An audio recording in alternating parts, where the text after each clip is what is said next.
Et bienvenue mes chers en ce dimanche 30 octobre, veille de la Toussaint et veille de la 44e semaine de l'année 2022. Alors aujourd'hui, j'ai pris un petit temps d'avance pour vous parler de cette semaine parce que nous sommes quand même à la veille de la Toussaint, évidemment, à la fête de Samhain. Alors on dit Samhain. Hein, c'est la vraie prononciation. La fête de Samhain, la fête des saints, la Toussaint, Halloween, la fête des morts. Qu'est-ce que sont tous ces rituels ou tous ces symboles et en quoi nous pouvons les utiliser là dans cette semaine-là pour effectuer notre transition, on va dire, psychologique et vivre avec conscience et avec tranquillité toutes ces eaux, tout ce tumulte émotionnel du Scorpion. Donc ça, c'est le thème de notre rencontre d'aujourd'hui. Je vais y revenir plus profondément. Je veux tout d'abord remercier mon élève de l'école du jeu 2022, Myriam, pour ce magnifique marque-page qu'elle m'a envoyé. Voilà, qu'elle a fait. Je sais qu'elle en a fait un à chacune des élèves et que je vais définitivement associé à mes tirages du lundi. Merci Myriam pour ce très très joli cadeau. Je suis très touchée, j'adore ces objets qui deviennent vraiment des petits compagnons quand je viens vous rencontrer, qui me relient à vous. Et puis, puisqu'on est dans les cadeaux, je veux aujourd'hui vous faire le tirage avec un jeu très particulier. Vous ne reconnaîtrez aucune des images, c'est le jeu d'un graphiste qui s'appelle Olivier et qui en 2022, pendant le confinement, pardon, en 2020, pendant le confinement, avec ma compagne de chemin, So Sweet So, qui est aussi une artiste de talent, comme Olivier, c'était des colocataires et ils ont décidé ensemble de redessiner chaque jour une carte de mon jeu. J'adore ce petit jeu qui n'a pas été édité. Hein. Olivier en a fait 10 exemplaires et a très gentiment décidé de m'en offrir un dans sa petite boîte. Je vais vous tirer le jeu des énergies de la semaine avec ce jeu. Alors, je vous le remontre comme ça parce qu'il est vraiment, le graphisme est absolument génial. Je ne sais pas si vous le voyez, je n'ai pas mes lunettes. Mais voilà, on va en parler dans 2 minutes. La dernière chose avant de commencer ma petite chronique, c'est que nous avons rendez-vous le 5 novembre. Alors c'est génial, à la librairie Livre en Tête à Sallanches, où je vous présenterai évidemment mon agenda. Donc si vous avez des questions, n'hésitez pas, je suis à la librairie Livre en Tête de 10h à midi et je répondrai à toutes vos interrogations. Nulle obligation d'acheter ou de rejoindre l'école, mais votre curiosité suffira. Et puis le même jour, l'après-midi, je vais monter sur la route de Saint-Gervais au chalet des créateurs. Je vous mettrai les adresses, puisque j'installe mon jeu au chalet des créateurs et toutes ses versions, et que nous aurons probablement rendez-vous une fois par mois dans ce lieu où il y a plein d'autres artistes à découvrir. Vous pouvez toujours passer sur la route de Saint-Gervais à Megève, juste à l'intersection de Saint-Nicolas. C'est un très joli endroit et je suis très heureuse aussi d'avoir rencontré Chloé qui a décidé de prendre la direction de ce lieu et qui a plein d'idées pour que vous veniez exercer votre créativité.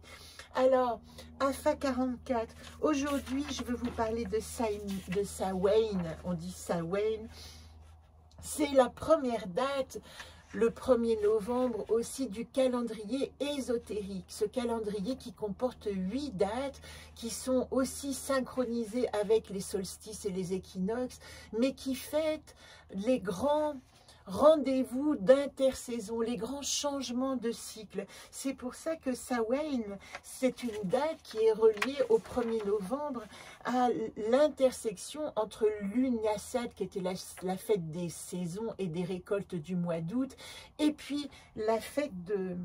Comment elle s'appelle déjà? La fête du solstice d'hiver, je l'ai là. Je les oublie parfois. Lumière de l'inspiration, Imbolc, il me semble, j'y reviendrai, et qui va être cette fête où on va rentrer vraiment dans l'hiver. Alors, Ici, vous verrez dans le PDF, j'ai mis un rituel de l'année ésotérique pour ce qu'on appelle la fête des morts, mais qui est aussi la fête de tous les saints. C'est l'intersection entre les mondes. Ce mois de Samhain nous apprend que nous existons avec les vivants, avec les morts, avec ceux qui sont partis et qui nous donnent un chemin pour essayer de continuer notre chemin humain, que rien ne se termine vraiment. Alors le temps de la vieillesse et des ancêtres, on dit que dans ce temps, le visible et l'invisible communiquent par ce qu'on appelle le petit pont de bois ou la vallée des rencontres. Vous voyez dans votre agenda 2022, vous pourrez faire une pause ici, il y a toute l'explication de ce rituel. Et ce soir, enfin dans ce temps, vous pouvez faire un rituel simplement et de vous installer dans la nuit profonde et de ressentir ce temps de nuit totale. Et quand vous êtes à l'intérieur de ce noir, eh bien il y a un moment où vous pourrez décider d'allumer une bougie et de décider quelle lumière va venir éclairer toutes ces profondeurs, toutes ces sombritudes. Alors, Samhain, aujourd'hui, je ne vous ai pas dit qu'on était la Saint Bienvenue, où nous accueillons donc ce rite de Samhain. Samhain, c'est une période plus qu'une fête, c'est une période qui trouve son apogée au 1er novembre. Elle se fête comme une transition pendant 3 jours avant le 1er novembre, 3 jours après, et vous pouvez penser vraiment à la célébration entre le passage de la saison claire à la saison sombre. Ici, vous voyez, il fait encore très doux, hein, je me suis encore baignée dans le lac hier, mais nous savons que dans très très peu de temps, le temps froid va venir prendre le pas sur cette chaleur, sur cette douceur automnale. C'est aussi le temps qui sonne la fin des combats pour les guerriers, la fin des travaux agraires pour les agriculteurs. Donc pour tous ceux qui souhaitent déposer dans ce symbole leur rituel, la fête elle-même va durer une semaine entière. Je vous ai dit 3 jours avant la pleine lune, le 1er novembre, le jour de la pleine lune lui-même, nous l'avons passé, et 3 jours après. Dans ce temps de transition, de passage aussi pour les Celtes, c'est le passage d'une année à l'autre, hein. C'est le passage de l'ouverture vers l'autre monde, l'ouverture vers la possibilité de rencontrer les dieux, les esprits, nos ancêtres disparus. Et nous allons à ce moment-là créer une espèce de sas de rencontre qui est rythmée par aussi la veille de la Toussaint, Halloween. Vous avez tous les petits enfants qui vont venir déguisés en monstres, en sorcières, etc. et venir vous réclamer des bonbons. Alors cette fête d'Halloween, j'avais envie de vous en parler aussi. Elle s'assimile à, vous voyez, All Hallows Eve, ça veut dire c'est la veille, c'est comme le réveillon de tous les saints. C'est celle qui fête la veille de tous les saints. Et c'est une fête qui s'assimile aussi à un réveillon. Alors restons dans cette symbolique. Nous sommes au seuil d'aller rencontrer tous ceux qui peuvent nous inspirer de l'autre monde. Et voilà pourquoi ça en fait Halloween aussi un héritage de cette fête ésotérique de Samhain. Ce qui est toujours intéressant, c'est d'essayer de relier tous ces symboles, de les sortir de leur dimension catholique, celte, paganiste, païenne, ce que vous voulez, et de comprendre où nous, aujourd'hui, notre corps, notre incarnation peut se servir de ces symboles et se relier à d'autres dimensions. Alors, puisque nous restons dans cette dimension symbolique, nous allons aussi célébrer la Toussaint, qui n'est non pas la fête des morts, mais la fête de tous les saints. C'est une fête qui était associée plutôt à mi-mai jusqu'à peu près au 8e siècle au pape Grégoire, qui a décidé de la mettre au 1er novembre parce qu'il y avait beaucoup de fêtes mobiles en fait au moment la fête de Pâques, etc., qui sont des fêtes qui ne sont pas des dates fixes, et il a trouvé plus simple de nommer un jour de la fête des saints. Alors on dit qu'il a voulu associer ces fêtes paganiques aux fêtes catholiques en la reliant à Samhain et en la mettant à la même date. Donc voilà pourquoi la fête de la Toussaint est au 1er novembre. Mais sans plus de connotation historique, on peut quand même associer Samhain dans sa symbolique à l'idée de la possibilité d'un regard sur d'autres mondes, sur les mondes visibles et invisibles. Donc nous avons la fête des morts, ou la fête des jours des fidèles décédés, qui n'est non pas le 1er novembre, mais le 2 novembre, le lendemain de la Toussaint. C'est comme si, après la prière aux mondes invisibles que vous faites au sein de ce 1er novembre, à ceux qui ont fait un chemin de lumière, c'est ça que nous appelons nos saints, c'est ceux qui ont montré l'exemple dans leur dimension incarnée, Sainte Thérèse, Saint François d'Assise, qui nous ont donné la possibilité d'incarner notre lumière dans le monde. C'est à ça que nous nous relions le 1er novembre. Eh bien, le 2 novembre, nous pouvons intercéder leur faveur auprès des morts et des défunts, à ceux qui sont partis. Mais moi, j'aimerais rajouter, puisque la prière pour nous relier, elle se traduit dans ces mots, que la terre te soit légère. J'aimerais ajouter aussi la possibilité symbolique que, au moment de cette fête à tous les saints, et quand nous allons fêter nos morts le lendemain, pourquoi ne pas fêter aussi ce qui meurt en nous, ce qui va nous alléger, que la terre me soit légère, que toutes les relations auxquelles je dis adieu, toutes ces croyances auxquelles je renonce, parce que c'était ça dont il était question dans le mois de la balance, je vais y revenir aussi, toute cette conviction que j'ai, que je vais renaître avec plus de légèreté maintenant que j'ai fait le tri, parce que c'était ça que nous demandait la balance, de faire le tri, pourquoi pas la dédier aussi aux parts en nous, et que la terre, que mon incarnation me soit légère, ce serait une prière qu'on associerait sans avoir besoin de croyances religieuses, de quoi que ce soit. Et puis je rajoute aussi, pour la petite anecdote, vous ne le savez peut-être pas, pour ceux qui ne croient pas en la réincarnation, et ils sont bienvenus, vous savez que je n'ai pas de connotation religieuse dans mes propos, ni de croyance, eh bien, cette notion de résurrection, on dit qu'elle est associée à l'Antiquité et à la période, à l'époque où les humains partaient au combat, allaient guerroyer, allaient mourir pour leur empereur, et que c'est de cette date que serait née l'idée que pour leur donner force au combat, on leur aurait parlé de la possibilité que plus ils étaient braves, et plus ils mouraient au combat de manière brave, et plus ils avaient une possibilité de renaître dans de bonnes conditions. Voilà à quoi ça a été associé. On se donne du courage comme on peut. Je voudrais juste terminer aussi avec ce mois de Shevan dans la Kabbale. Vous savez que j'étudie la Kabbale depuis maintenant plusieurs mois, et je suis émerveillée de cette symbolique hors religion. Nulle question de rejoindre la tradition juive pour comprendre la Kabbale et sa symbolique et sa structure, la structure qu'elle nous propose du monde que nous incarnons. Ben, ce mois qu'on appelle Shevan suit le mois Tishri de la première année juive, Rosh Hashanah, qui dit que au 6e jour, l'homme est né dans la création. Donc c'est vraiment, il s'agit de parler de notre résurrection en tant qu'humain. Dans cette première année, comment je renais au monde. Et vous voyez à quel point c'est associé à ce temps de gestation, de sortir des eaux et du tumulte émotionnel.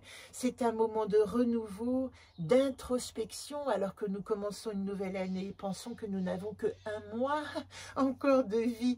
C'est un peu l'image de ce nouveau-né qui a pris sa première respiration, et puis dans ce premier mois de vie qui commence à ressentir ses organes sans vraiment la possibilité de conscience, la possibilité émotionnelle du ressenti. Alors novembre dans la Kabbale, c'est aussi le mois du déluge. Au 17e jour, dit-on, de ce mois, commence le grand déluge. Et ce déluge, il faut l'associer symboliquement à ce torrent émotionnel qui est positif, une eau qui lave et qui permet de nettoyer et de laisser totalement pur, ce qui reste et qui va nous aider à continuer notre chemin. Dans le tourbillon, vous le savez, dans une eau avec des tourbillons, plus nous luttons, plus nous coulons. Voilà l'image exacte. Donc, ce mois du Scorpion, il manifeste dans la réalité ce qui a été mis en mouvement dans le mois de la Balance, en équilibre. Le Scorpion est gouverné par la planète Mars, par Pluton d'un côté, l'intérieur profond, mais aussi par Mars. Et Mars est connu pour être la planète de l'action, la planète de la guerre. Pourtant, dans ce mois, son énergie, elle parle avant tout de confrontation. Nous sommes invités à transformer ce qui est amer, ce qui pourrait nous donner des envies de guerre, amer, vous voyez, on parle encore de l'eau, en quelque chose de doux. Au lieu d'aller au combat, comment vous dire à quel point ce serait nécessaire d'aller simplement à une confrontation lucide et tranquille de ce qui est, ne pas rentrer en réaction. Voilà ce que je voulais vous dire par rapport à la Kabbale. Et puis, il y a vraiment cette idée que dans tout ce chemin intérieur de conscience, comprendre que nos actes et nos pensées individuelles construisent le collectif. C'est donc un mois où vous pouvez aussi apprendre le partage, mais dans sa forme la plus, où nous pouvons, hein, je m'inclus, dans sa forme la plus pure. Ce que je donne me donne en retour. Ce que je partage simplement permet de semer des graines positives. Et tout ce que nous allons alimenter de toutes petites graines de conscience, même si ce sont de toutes petites graines qui sont face dans la balance à la sombritude des pensées du collectif, à tout ce qui est lourd, à tout ce qui nous fait peur, bien une graine, plus une graine, plus une graine, peut-être que dans ce plateau, peu à peu, elle va équilibrer et elle va revenir au niveau de ses peurs. Peut-être qu'une graine de ce que la Kabbale appelle ces petites graines de sésame, cumulées les unes aux autres, vont peser dans cette balance et peu à peu diminuer le poids des peurs et des souffrances. Voilà pourquoi il est tellement important dans cette période de lâcher, d'être tranquille, de vous confronter à vos ressentis intérieurs sans réagir, d'être observateur plutôt que meneur, de se laisser remplir dans ce réservoir d'eau, d'émotions, sans avoir à être agité, de flotter. Et puis, vous avez le tirage ici, vous voyez, de la nouvelle lune qui nous invitait en invitation, hein, en solution, à être léger avec Quest, à voler. Je finirai en vous disant que c'est le jour, là, juste hier, je crois, de rétrogradation de Mars. Ça veut dire que, je vous dis toujours que quand on a cette vision de rétrogradation des planètes, il y a une idée d'arrêt. Donc, au lieu d'agir, eh bien, nous allons plutôt réfléchir, nous allons repenser, nous allons regarder, nous allons prendre le temps. Et cette rétrogradation de Mars, elle dure quand même jusqu'à mi-janvier. Elle est en Gémeaux. Elle nous invite vraiment à ce que notre cerveau arrête d'être agité par nos pensées. Qu'est-ce que j'ai dit là-dessus? Planète en Scorpion, Mars, hein, rétrogradation de Mars, planète du Scorpion, nous invitant à utiliser le feu de la confrontation avec nous-mêmes plutôt qu'avec les autres. Ne pas nous laisser aller à l'irritation et à la colère, parce qu'évidemment, ça picote un peu, ça pourrait nous agiter. Quelle occasion incroyable de maîtriser notre monde émotionnel, le monde de l'eau en nous. Voilà ce que je voulais vous dire. C'était un peu long, pardonnez-moi, mais je fais faire ce tirage. Donc, merci encore à Olivier de m'avoir proposé, d'avoir été inspiré. Et je vais essayer tout simplement, en baissant la caméra, peut-être qu'on le verra mieux, de vous raconter l'histoire de cette semaine. Alors, comment est-ce qu'on fait pour ne pas être agité par les eaux et par le tumulte émotionnel à travers le jeu d'Olivier? Eh bien, encore, ce que je ne peux pas dans ma tribu. Alors, qu'est-ce qu'elle dit, cette coupe? Encore et Néris. Alors, je vais mettre un... Regardez. Néris, le monde, regardez ce bonhomme qui est comme comment dire, un clown. C'est un clown dans le monde. La vie est un jeu. Et dans ce jeu, eh bien, il y a des choses auxquelles tu n'as pas accès. Regardez-le, ce petit bonhomme qui essaye d'atteindre une boîte inaccessible. Peut-être que quand vous êtes frustré en ce moment par des choses que vous ne pouvez pas atteindre, observez juste où vous êtes. Si c'est trop haut, trop loin, etc. Peut-être il y a un endroit où vous êtes qui suffit en ce moment. Vous voyez, ce que je ne peux pas me montre aussi ce que je peux.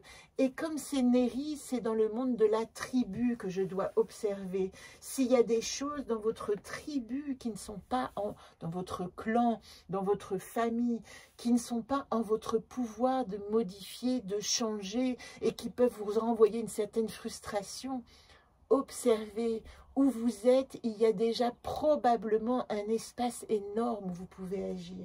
Alors 20 minutes déjà, je me dépêche, mais première carte, regardez, Zolpt la pensée. Bon, qu'est-ce que je vais faire avec ce Rubik's Cube qui est en désordre dans ma tête?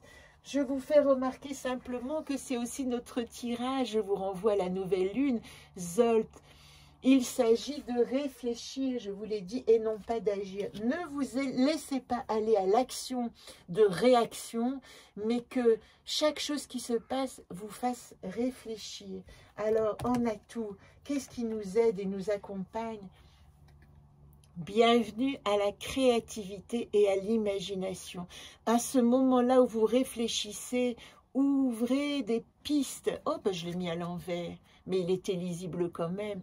Ouvrez des pistes, installez-vous à votre table et imaginez des nouveaux chemins, des nouvelles pensées, des nouvelles manières de réfléchir.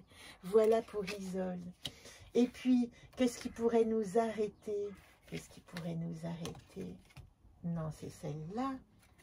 Bozem, ne cédez pas à la réactivité. Bozem, c'est l'enfant intérieur. Quand il est en 3, c'est l'enfant qui dit « na », qui n'est pas content et qui est incapable de trouver une certaine tranquillité pour agir dans le monde. Reconnectez-vous avec votre enfant intérieur dans sa sagesse, d'être là où il est et de jouer avec ses jouets et de s'émerveiller sans même savoir qu'il s'émerveille de ce qui est autour de lui. Ne cédez pas à l'impulsivité de l'enfant puéril. Et l'invitation pour terminer, nous terminerons avec Murphy. Alors, ça vous étonne, Murphy n'existe pas. Murphy n'existe pas dans le jeu Anakat puisque c'est sa carte blanche. Et dans sa carte blanche, qu'est-ce qu'il nous dit Murphy? Regardez, c'est l'alliance. Parce qu'en fin de compte, j'imagine que au moment où cet artiste a créé le jeu, il était confiné dans sa maison avec une autre artiste créative qui de son côté essayait de créer cette espèce de chemin là de conscience, et voilà que tous deux se sont retrouvés ou ont collaboré. Murphy, est-ce qu'il n'y aurait pas la loi de Murphy qui pourrait nous renvoyer? Je vous mettrai un petit, dans le PDF, je vous mettrai un petit rappel sur la loi de Murphy parce que je ne doute pas que c'est à ça que ça renvoie. Et si vous en avez la curiosité, allez voir vous-même que dit la loi de Murphy. Je vous embrasse, c'était un peu long, ben, prenez par petites bribes et puis rendez-vous la semaine prochaine pour la pleine lune qui est une pleine lune qui nous agite. Très belle semaine à vous.